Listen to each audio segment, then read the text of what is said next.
اگر ریاست کے اندر کوئی دہشت گردی، کوئی مسلح جتھے اپنی طاقت کے بل بوتے پہ اگر کوئی حکم منوانا چاہیں تو ریاست سختی سے کچل دے اس کو، مگر یہاں تو بھائی اس کو معصوم کہا جا رہا ہے۔ ایک منصوبہ بندی سے اس الیکشن کو بیفور الیکشن متنازع بنایا جا رہا ہے اور ایک تاثر دیا جا رہا ہے کہ مسلم لیگ کو ریاستی مشینری کی حمایت حاصل ہے۔ آج دو طرح کی گفتگو ہو رہی ہے۔ ایک کہا جا رہا ہے کہ ان کو سہولت دی جا رہی ہے، ایک کہا جا رہا ہے کہ ان پہ ظلم ہو رہا ہے۔ بات اتنی ہے کہ 6 جنوری کا جو سانحہ تھا ایک دوسری ریاست میں، انہوں نے کیپٹل ہل پر حملہ کرنے والوں کو ان کو بھی سزا دی جو موقع پہ موجود نہیں تھے مگر سازش میں شامل تھے، جو سوشل میڈیا پہ لوگوں کو اکسا رہے تھے اور جو کسی بھی حوالے سے سہولت کاری دے رہے تھے، وہ ہزاروں لوگ پکڑے گئے اور سینکڑوں کو سزا ہو گئی۔ مگر 9 مئی کے جو واقعہ میں ملوث مرکزی کردار ہے، دیکھیں 7 ماہ ہو گئے، اس کیس پہ بات کرنے کی بجائے اگر عدت کے کیس پہ بات ہو رہی ہے، 190 پاؤنڈ جو ملین پاؤنڈ کھا گئے اس پہ بات ہو رہی ہے القادر ٹرسٹ کے حوالے سے بات ہو رہی ہے کہ الیکشن کمیشن کی حکم نہ ماننے، ان کی نافرمانی پہ ان کو شوکاز ہو رہے ہیں، مگر آج تک یہ سمجھ نہیں آیا کہ آپ فارن فنڈنگ کیس جہاں سے یہ سارے کا سارا سلسلہ شروع ہوا، اگر انویسٹیگیٹ کیا جاتا تو پتہ چلتا کہ کن کن ممالک نے پیسہ دیا تھا تو آپ کو آسانی ہوتی 9-10 مئی کو جو کچھ ہوا اس کے پیچھے کون کون سے محرکات تھے، کون سی قوتیں تھیں، وہ پتہ چل جاتا۔ مگر ایک ملک نے، ایک ریاست نے اپنی چھان بین کی کئی کمیٹیاں بنا کے کہ دوبارہ کوئی ایسا واقعہ کیپٹل ہل جیسا نہ اس ریاست میں ہو جائے، مگر ہم 9-10 مئی کو اس طرح لے کے چل رہے ہیں کہ جیسے کچھ ہوا ہی نہیں۔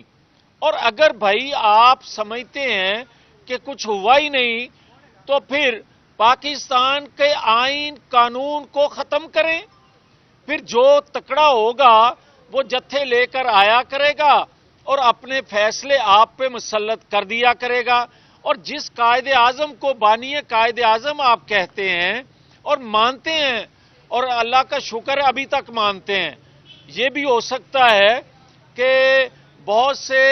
دین کے حوالے سے میں بات نہیں کرتا مگر کچھ شخصیات کے بارے میں اس طرح کی باتیں ہوتی ہیں، کل کو اس شخصیت کے بارے میں یہ کہہ دیا جائے قائد اعظم نے یہ نہیں سمجھایا سی کہ پاکستان بنا لیں، مگر اس قائد اعظم نے یہ کہا تھا کہ اگر حکومت نام کی کوئی چیز ہو اسے حکومت کہا جائے تو پھر اس کا فرض ہے کہ اگر ریاست کے اندر کوئی دہشت گردی، کوئی مسلح جتھے اپنی طاقت کے بل بوتے پہ اگر کوئی حکم منوانا چاہیں تو ریاست سختی سے کچل دے اس کو تاکہ دوبارہ اس طرح کوئی حرکت نہ ہو سکے۔ مگر یہاں تو بھائی اس کو معصوم کہا جا رہا ہے، یہاں تو عالم یہ ہے کہ اس کو ایک بڑی جماعت کا سربراہ کہا جا رہا ہے۔ تو کیا جب ذوالفقار علی بھٹو کو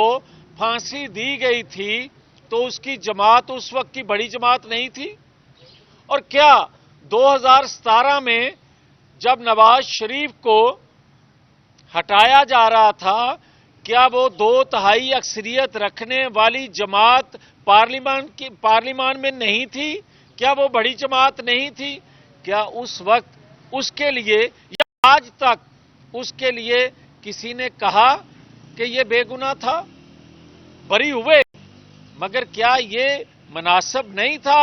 کہا جاتا کہ اس کے خلاف منصوبہ بندی سے یہ سب کچھ کیا گیا، ان کو بدنام کرنے کے لیے اور ریاست کو نقصان پہنچانے کے لیے۔ نہ ذوالفقار علی بھٹو کے لیے ایسا کہا گیا، نہ نواز شریف کے لیے ایسا کہا گیا، اور خواجہ ناظم الدین سے لے کر نواز شریف تک جتنے پرائم منسٹر آئے وہ تو مظلوم، ان کو تو کسی ٹینک والے نے کسی اور نے زبردستی ہٹایا، مگر اس کو تو عدم اعتماد کے ذریعے ہٹایا گیا، مگر یہ معصوم کہلایا اور ہم ظالم کہلائے۔ اور آج تک جو کچھ ہو رہا ہے یہ کہا جاتا ہے کہ جناب پیپر چھین لیے گئے۔ او بھائی، اس کے بعد بھی دیکھیں، ایک ویڈیو آئی کہ پی ٹی آئی کے سابق امیدوار جو ہیں وہ پیپر فائل کرنے گئے اور ان پر تشدد کیا گیا اور اس کی ویڈیو چلائی گئی، حالانکہ وہ رات کے ویسے تو وہ رات کو پھرتے تھے، رات کو کسی نالے میں گرے اور زخمی ہو گئے، اور اس نے پھر اپنا سٹیٹمنٹ بھی اگلے دن ریکارڈ کروایا کہ مجھے کسی نے تشدد کا نشانہ نہیں بنایا بلکہ میرا ایکسیڈنٹ ہوا ہے۔ اب مجھے یہ کوئی بتائے کہ کوئی ادارہ ہے جو انویسٹیگیٹ کرے کہ یہ پیپر کون چھیننے والا ہے اور یہ اس طرح کی ویڈیو کون پی ٹی آئی کی جانب سے ریلیز کرتا تشدد ہوا۔ یہ ایک منصوبہ بندی سے اس الیکشن کو بیفور الیکشن متنازع بنایا جا رہا ہے، اور ایک منصوبہ بندی سے بنایا جا رہا ہے اس لیے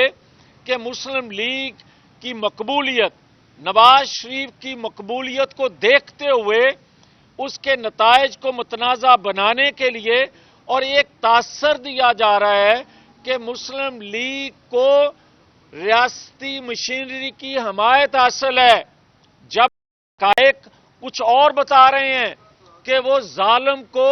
مظلوم شو کرنے کی کوشش کر رہے ہیں، اور یہ پیپر چھیننا اور یہ کسی کے دروازے کو ناک کرنا اور یہ کسی کو تشدد کا نشانہ بنانا جو بظاہر نظر نہیں آتا مگر اس کا ملبہ بھی مسلم لیگ نون پر ڈالنا سیاسی طور پہ کہ ان کی سپورٹ کے لیے یہ کردار کیا جا رہا ہے، یہ ایکٹ کیا جا رہا ہے۔ تو میں یہ کہنا چاہتا ہوں، نہ ہمیں کسی فیور کی ضرورت ہے، نہ ہماری خواہش ہے